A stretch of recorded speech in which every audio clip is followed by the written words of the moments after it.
murakoze. Nyakubahwa Perezida wa Repubulika, nitwa Gatera Frank, abandi bufashe kuyobora gahunda y'uyu munsi. Nyakubahwa Perezida wa Repubulika, bayobozi batumirwa mwese muteraniye aha, nk'uko biteganywa n'itegeko nshinga rya Repubulika y'u Rwanda mu ngingo yaryo y'118 ivuga irahira ry'abagize guverinoma, nk'uko kandi biteganywa n'itegeko rigena stati y'abashinjacyaha mu ngingo yaryo ya 18 ivuga irahira ry'umushinjacyaha mukuru wungirije, nk'uko kandi biteganywa n'itegeko rigenga ingabo z'u Rwanda mu ngingo yaryo ya 6 ivuga irahira ry'abayobozi b'ingabo z'u Rwanda.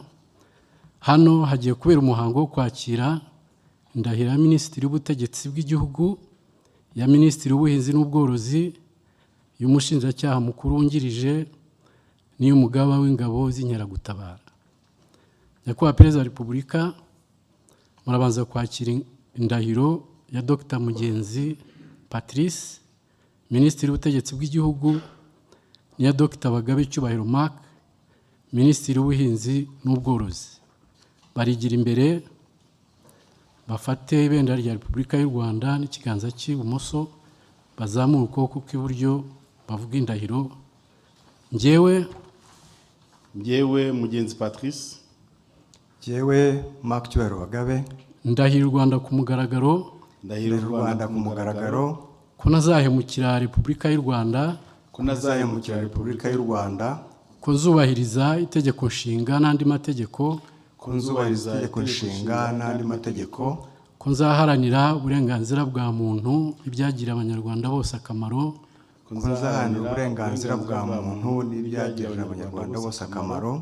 ko nzaharanira ubumwe bw'abanyarwanda, ko nzakorana umurava imirimo nshinzwe, ko ntazakoresha ububasha mpawe mu nyungu zanjye bwite, n'intatira indahiro zabihanirwe n'amategeko.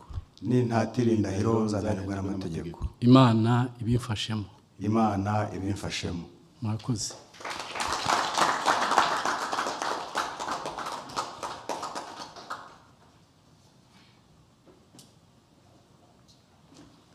Nyakubahwa Perezida wa Repubulika, mugiye kwakira kandi indahiro ya Bwana Ruberwa Bonaventure, umushinjacyaha mukuru wungirije. Arigira imbere afata ibendera rya Repubulika y'u Rwanda, ikiganza cy'ibumoso azamura ukuboko kw'iburyo avuga indahiro. Njyewe Ruberwa Bonaventure, ndahiriye u Rwanda ku mugaragaro, ko ntazahemukira Repubulika y'u Rwanda, ko nzubahiriza itegeko nshinga n'andi mategeko, ko nzaharanira uburenganzira bwa muntu n'ibyagirira abanyarwanda bose akamaro, ko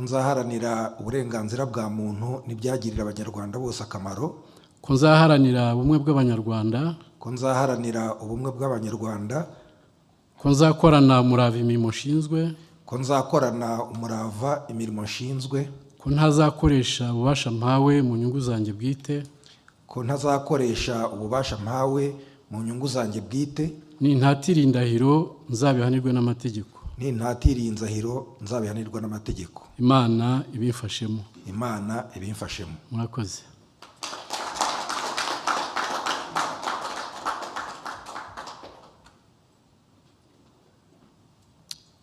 Nyuma yo kwakira indahiro y'abaminisitiri y'umushinjacyaha mukuru wungirije, Nyakubahwa Perezida wa Repubulika, mukaba n'umugaba w'ikirenga w'ingabo z'u Rwanda, mugiye kwakira indahiro ya Major General Kagame Alex, umugaba w'ingabo z'inkeragutabara. Nawe arigira imbere afate ibendera rya Repubulika y'u Rwanda, ikiganza cy'ibumoso azamure ukuboko kw'iburyo avuga indahiro. Njyewe Major General Alex Kagame, ndahira u Rwanda ku mugaragaro, ko ntazahemukira Repubulika y'u Rwanda, ko nzubahiriza itegeko nshinga n'andi mategeko, ko nzaharanira uburenganzira bwa muntu n'ibyagirira abanyarwanda bose akamaro, ko nzubahiriza uburenganzira bwa muntu n'ibyagirira abanyarwanda bose akamaro, ko nzaharanira ubumwe bw'abanyarwanda, ko nzaharanira ubumwe bw'abanyarwanda, ko nzakorana umurava imirimo nshinzwe, ko nzakorana umurava imirimo nshinzwe, ko ntazakoresha ububasha mpawe mu nyungu zanjye bwite, ko ntazakoresha ububasha mpawe mu nyungu zanjye bwite, ntatira indahiro nzabihanirwe n'amategeko, n'intatira indahiro nzabihanirwe n'amategeko. Imana ibimfashemo. Imana ibimfashemo. Murakoze.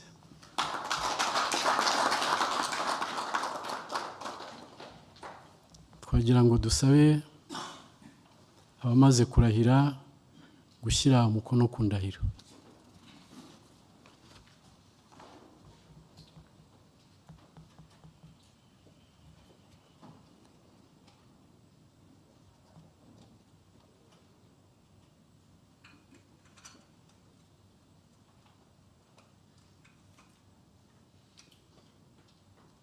Murakoze.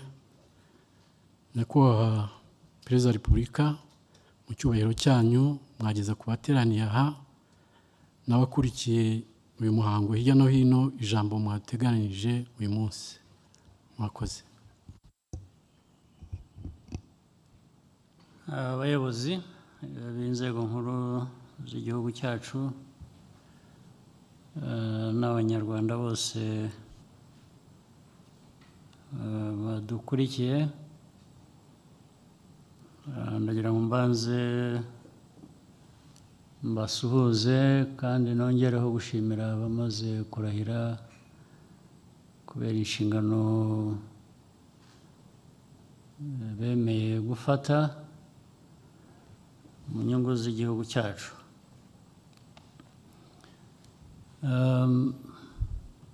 Biba kenshi rero ni ibisanzwe abanyarwanda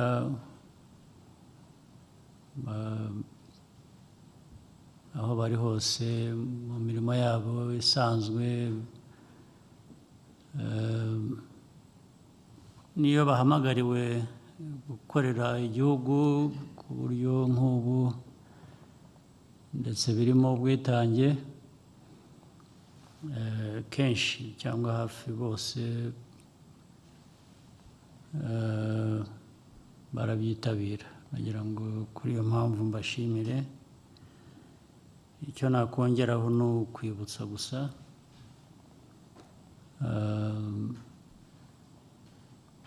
inshingano nk'izi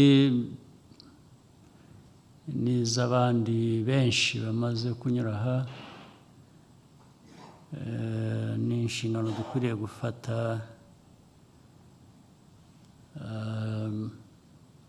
n'ubwitonzi n'ubushishozi,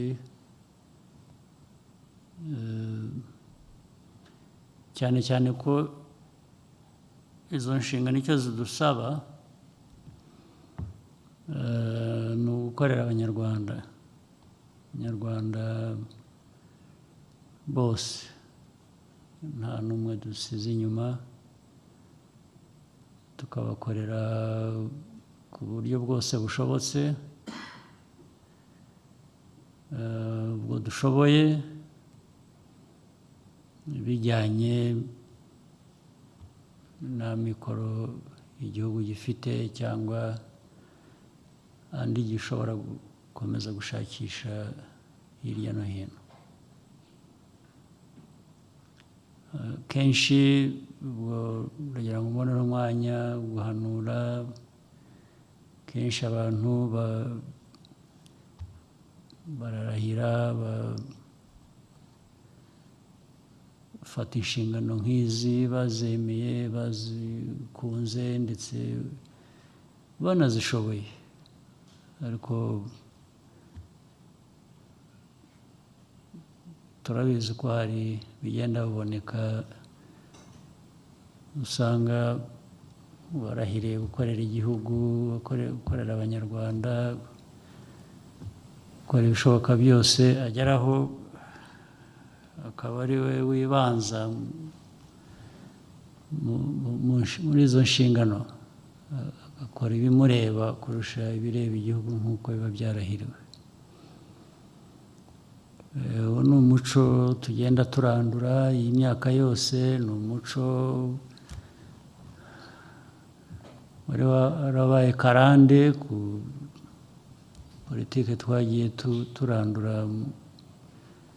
muri iyi myaka nka 30 ishize. Ntabwo byaba ubu rero bishobora kwihanganirwa gusubirwamo ku bakozi bafite inshingano ziba ziremereye nk'izi, ziba zireba igihugu cyose. Ariko iteka abantu n'abantu,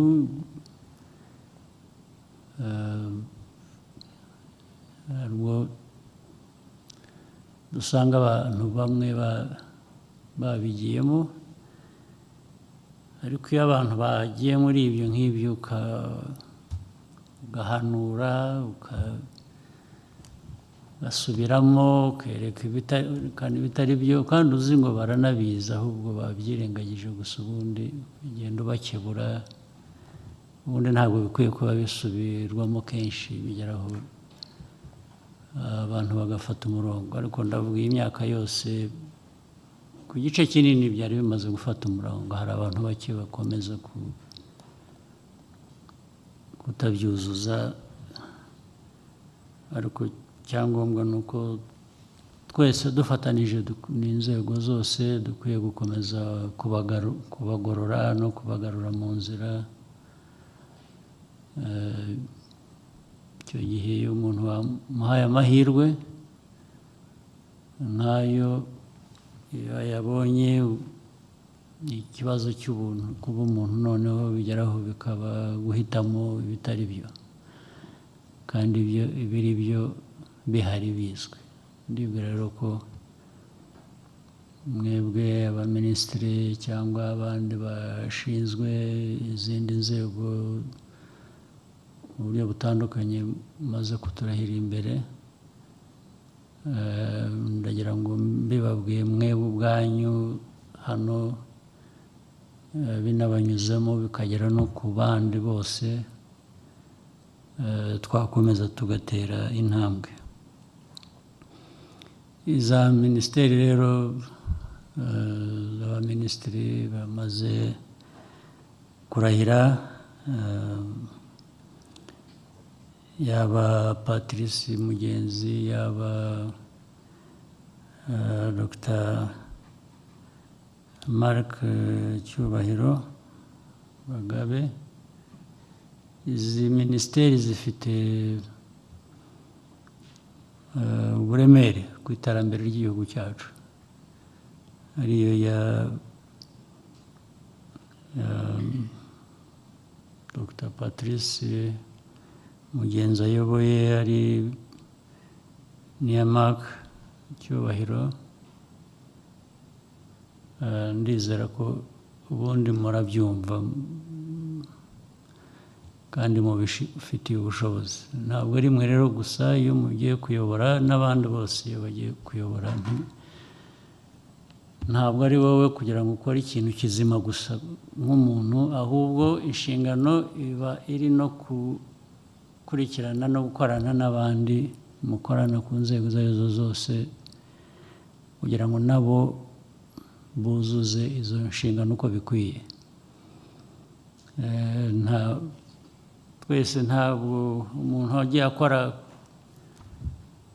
ku giti cye kumva we yujuje ibyangombwa ari umwere, ntabwo bikunda, kubera ko iyo uri umuyobozi bijyana n'iby'abandi bose uyobora bakora. Ntabwo wagira umuyobozi mwiza ngo ugire abayobora babi, ntabwo bikunda. Haba hari ikituzuye. gukurikirana ibyo dushinzwe, kureba ko ibintu bikorwa uko bikwiye. Aho ngaho dukunze kuhagira intege nke mu mikorere uko njya mbibona. Murebe rero ko mwafasha kubizamura, tureke guhora dutera intambwe ebyiri tugasubira imwe inyuma, bigahora ari urudaca. gukurikirana ko n'abandi bashinzwe ibindi babikora. Icyo ni ikintu cyangombwa, ngisubiyemo inshuro nyinshi, nzakomeza kugisubiramo, ariko na bamwe bavuga ko hari ubwo batinya gukora ngo badakora amakosa cyangwa gufata ibyemezo ngo badakora amakosa. Kudakora no kudafata ibyemezo ubwabyo ni amakosa, nta amakosa bayahungiye. Rero naba no kugerageza ushaka gukora wenda ugakora amakosa, ibyo biba byumvikana ko umuntu yakoze amakosa nk'umuntu, ariko yakurikiranaga, yakoraga iki. Ariko kwicaraho cyangwa ufata ibyemezo ntukore kubera ko udashaka gukora ikosa, ahubwo kabaye ubwo warikoze kandi riremereye byo kutagira icyo ukora bijyanye n'inshingano. Ikindi narangirizaho ni cy'urwenya gusa, kugira ngo mu minsi ishize hari amazina agenda aza mu bo izi nshingano, abantu bakibwira ko nimureba mu mazina murasanga harimo risa n'iryanjye. Abantu bazi ko abantu nshyira ku kazi barumuna banjye cyangwa bakuru banjye cyangwa ariko ntabwo ari byo. Abanyarwanda bita amazina yacu arasa ku mpamvu zitandukanye, ndetse hari nanjye ubwanjye ngira ngo niswe izina ryanjye bikurikije umuntu wari uzwi cyangwa wari ubanye n'abanyitse izina. Hari n'abashobora kwita izina umuntu wenda ari igihe bahereye ku ryanjye, ntabwo bivuze ko tuva mu muryango umwe, ko nahaye umuntu akazi kubera ko tugira icyo dupfana, ntabwo ari byo. Ngira ngo mpanagure iyo confusion iriho, naho ibindi birazwi. Ngira ngo dukomeze tugerageze gukora uko bishobotse, guteza igihugu cyacu imbere, kandi dukorane. Inzego zigomba gukorana, abantu bagomba gukorana, nta muntu ukora wenyine. Ngira ngo rero birumvikana. Ibisigaye mbifurije akazi keza, hanyuma ibindi tuzaba duhura muri ako kazi nyine. Murakoze.